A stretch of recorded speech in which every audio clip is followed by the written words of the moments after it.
Morning. Neuroscientist Dr. Robert Melillo and Michael John Carley. He runs the New York University's Connections program for global students with autism. Gentlemen, thank you so much for being on for this important conversation today. My pleasure. Before we Thank get you for having us, Shannon. good to see you both. Before we get to all the headlines, the questions, there's been a lot of pushback about the press conference yesterday. Let's listen to this. Acetaminophen, is that okay? Which is basically commonly known as Tylenol, during pregnancy can be associated with a very increased risk of autism. So taking Tylenol is not good. All right, I'll say it. It's not good. For this reason, they are strongly recommending that women limit Tylenol use during pregnancy unless medically necessary. The press briefing, of course, went on for hours, and they pointed at one point to a variety of studies, including one Harvard researchers had conducted one study that there could, in fact, be a connection. Dr. Melillo, I just want to get your takeaway from the press briefing in general. Yeah, I think it's good that we're talking about this. I mean, there has definitely been an increase, a dramatic increase in childhood neurological issues of all kinds. And for years, I think it's been ignored. And obviously, that is being triggered in part by environmental and lifestyle factors. I think that it's a mixed message because, we can't necessarily say that correlation is causation. And there are many other factors that may come into play. Tylenol is not the cause of autism. It may be associated in some way, but, you have to understand what's actually happening in the brain from a neuroscience perspective. And there's this kind of imbalance or asymmetry in the brain. And you have to really be able to explain that, I think. And that's really, not really explained in part just by, Tylenol use or other environmental factors like this. I want to just get a quick follow-up with you, Doctor, before I get to John Michael on this. Is there a chance that acetaminophen could disrupt some of those neuroconnections, if you will, while a child is in the womb? Is there a chance of that?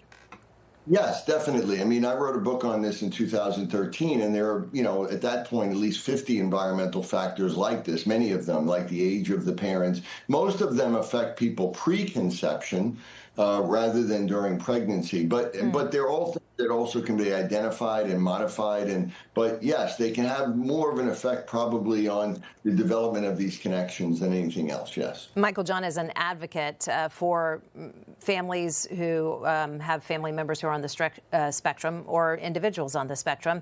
Your thoughts on the briefing yesterday? Shannon, I thought it was more of sort of an extension of the prior history that we've had so far with RFK Jr. and maybe a little bit of an exacerbator of that history. It was just very disappointing in the context that how they can expect us to believe that after 6 months, and only 6 months, that they're going to find the cause of autism when Dr. Melillo and I were around during the days in which people spent decades trying to find the cause. And really, it was all about environmental exacerbators, perhaps, that would directly affect whether or not you had a good or a bad life as a person with autism, but that the primary cause was genetics, whether mom or dad were just carrier pigeons of the gene and maybe never showed any symptoms of the diagnosis. So we didn't really understand, what the reason for Tylenol coming up with. Obviously, they gave some explanation of that. Dr. Melillo can certainly, talk to that a lot more than I can. But prior, when we were having this expectation of what would they say after only 6 months of study, it was a little bit of a cynical exercise, I thought. So we'll go down the rabbit hole on a couple of different story threads that we were able to pull out of the briefing. But overall, there's just no denying that alarm bells, and I know you both agree, should be ringing for all of us around the globe. Let's look at the rates, just to bring our audience into the conversation here. Autism rates soaring, according to the CDC, in 2021, in 150 children presented on the spectrum. Today, it's 1 in 31. And for boys, the stats are, much worse. These are startling numbers. Parents are apoplectic about this. You must have taken heart that you had the full weight of the government in that room, the NIH, the CDC, the FDA, CMS. Doctor, to you first. Yeah, I mean, like you said, this is something that families like that I've been working with for years, been trying to raise alarm saying, something is happening. We need to look at this more. Again, most of the research before this has been looking for a genetic mutation. We haven't really found that. But there are genetic factors, or what we call epigenetic factors, and how they mix together. And, there are definitely associations. But again, I think the majority of our understanding should be what is actually happening in the brain of autism and how do we help that? How can we change that? Or how can we do things to prevent that from happening? And I think that's where the conversation is going. A lot of headlines are pushing back on the briefing yesterday. RFKJ also hinted that environmental toxins could be contributing. He pledged to probe foods, pesticides, vaccines. Let's listen to that. Some 40 to 70% of mothers who have children with autism believe that their child was injured by a vaccine. President Trump believes that we should be listening to these mothers instead of gaslighting and marginalizing them like prior administrations. The organization Autism Speaks coming out with a statement saying they're grateful for this focus and attention from the administration, but they said they urge the administration's resources be dedicated toward advancing new and innovative areas of research rather than revisiting questions that have been well studied, including vaccines, the statement said. Is the administration right to keep digging on food, pesticides, vaccines? Michael John, let's go with you on that. No, absolutely not. And if I may give a little bit of pushback, to me, this is not a horrible, horrible crisis. We've had three. I don't doubt the prevalence numbers making dramatic jumps whatsoever, but those dramatic jumps are actually based on more knowledge coming to fruition throughout our history. And we've had three of those jumps basically starting in 1994 when the DSM-4 came out, and suddenly people like me were qualified for an autism spectrum diagnosis.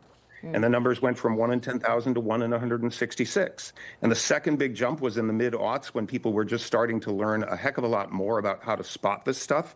So that was naturally and organically going to cause more numbers. And the most recent spurt in diagnostic numbers really has to do with women and non-binary folk, because we were not taking gender expectation into account when we were looking at people for the diagnosis. You think of a small boy who doesn't make eye contact with you when he shakes your hand, and because of gender expectation, we think to ourselves, oh, something's wrong with this kid, better get him looked at. But if that girl or a non-binary person doesn't meet your eye in a handshake, she's shy. So we had a lot to go in far as this. I think the real crisis is the fact that we're not paying attention to the service needs of these families. That's the real crisis. And I'm very, very skeptical of almost any number that is coming from this administration, because we've learned that RFK Jr. really is a very dubious individual when it comes to his statistics. He has not made one credible performance in a public forum that anybody has spoken highly of. So, it's a disappointing day in my view. Doctor, very quickly, I have to wrap, but I want to get your thoughts on, is it right to listen to these families who do have concerns about other arenas? Yeah, absolutely. I think, again, I disagree. I think that, there's clearly been an increase in the number of people with autism, and especially on the end of the non-speaking. That's what I work with a lot. And you don't miss that. Non-speaking autism is pretty severe. And, obviously trying to give those children a voice. But the good news is that there is hope. We're able to help a lot of these kids. Even after the fact. But I think that, there are concerns from these families, and it's very, very difficult if you have a child with autism, especially non-speaking autism. Dr. Melillo, Michael John Carley, we appreciate both of your perspectives this morning. Thanks so much for your time today. Thank you so much for having us.